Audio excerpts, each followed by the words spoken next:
राजस्थान में सत्ता परिवर्तन के बाद बीजेपी की कमान पूरी तरह से सीएम भजन लाल शर्मा के हाथ में आ गई है। पार्टी के हर फैसले में सीएम खुद भाग लेते हैं। सरकार से जुड़े काम हो या फिर संगठन का, हर फैसले में सीएम भजन लाल की मुहर जरूर लगती है।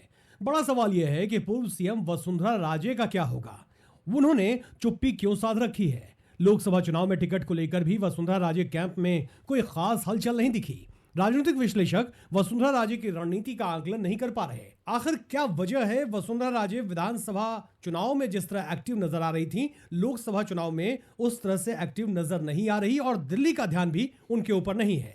इन सारे सवालों का जवाब इस रिपोर्ट में खोजने की कोशिश करेंगे। लेकिन द हिंदी एडिटर को अगर आपने सब्सक्राइब नहीं किया तो कर लीजिए, ताजा तरीन पॉलिटिकल इनसाइड स्टोरी जानने के लिए। दोस्तों, राजनीतिक विश्लेषक वसुंधरा राजे की रणनीति का आकलन नहीं कर पा रहे। राजस्थान बीजेपी में अब भी वसुंधरा राजे सबसे बड़ा स्वीकार्य चेहरा है, इससे किसी को गुरेज भी नहीं है। इसके बावजूद वसुंधरा राजे को तवज्जो नहीं मिल रही। लोकसभा चुनाव से वसुंधरा राजे ने लगभग खुद को अलग ही कर लिया है।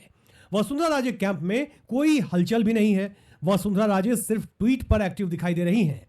सियासी जानकारों की माने तो वसुंधरा राजे को सही वक्त का इंतजार है और यह वक्त क्या होगा इसका बस कयास ही लगाया जा रहा है। सियासी जानकारों का यह भी कहना है कि राजस्थान बीजेपी में वसुंधरा राजे का धुर विरोधी कैंप इस वक्त हावी नजर आ रहा है। वही होता है जो सीएम भजन लाल कहते हैं। ऐसे में सियासी जानकारों का कहना है कि बीजेपी को राजस्थान में वसुंधरा राजे की जरूरत है ही नहीं। जिस तरह से वसुंधरा राजे की अनदेखी की जा रही है, कम से कम उससे तो यही लग रहा है। वसुंधरा राजे की परंपरागत सीट आपको पता है, झालावाड़ बारा, और यहां पर अपने बेटे दुष्यंत सिंह के लिए वो चुनाव प्रचार करते देखी जाती हैं, लेकिन सिर्फ उसी संसदीय क्षेत्र में। लोकसभा चुनाव के लिए बीजेपी ने 15 उम्मीदवारों के नामों का ऐलान किया, लेकिन इन नामों में वसुंधरा राजे के समर्थक गायब दिखे। टिकट दिलाने में सीएम भजन लाल शर्मा की ही चली। वसुंधरा राजे कैंप को तवज्जो नहीं दी गई। प्रदेश में अभी 10 लोकसभा सीटों के लिए उम्मीदवारों की घोषणा होना बाकी है। चर्चा यह है कि पार्टी इन 10 सीटों में नए उम्मीदवारों को टिकट देगी, यानी यहां भी वसुंधरा राजे और वसुंधरा राजे कैंप की सफाई हो जाएगी। ऐसे में यह माना जा रहा है कि वसुंधरा राजे समर्थकों के टिकट कट सकते हैं।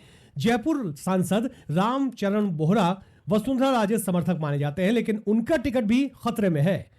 राजस्थान की राजनीति में केंद्रीय मंत्री गजेंद्र सिंह शेखावत और सतीश पुनिया वसुंधरा राजे के विरोधी धड़े के तौर पर जाने जाते हैं। हाल में वसुंधरा राजे समर्थक जोधपुर के शेरगढ़ विधायक बाबू सिंह राठौर ने शेखावत के खिलाफ मोर्चा खोला था, लेकिन अब दोनों नेताओं के बीच सुलह हो गई है। वसुंधरा के विरोधी कैंप ने सीएम फेस का विरोध भी किया था। दोस्तों, आपको क्या लगता है, आने वाले दिनों में वसुंधरा राजे को आप कहां देखते हैं?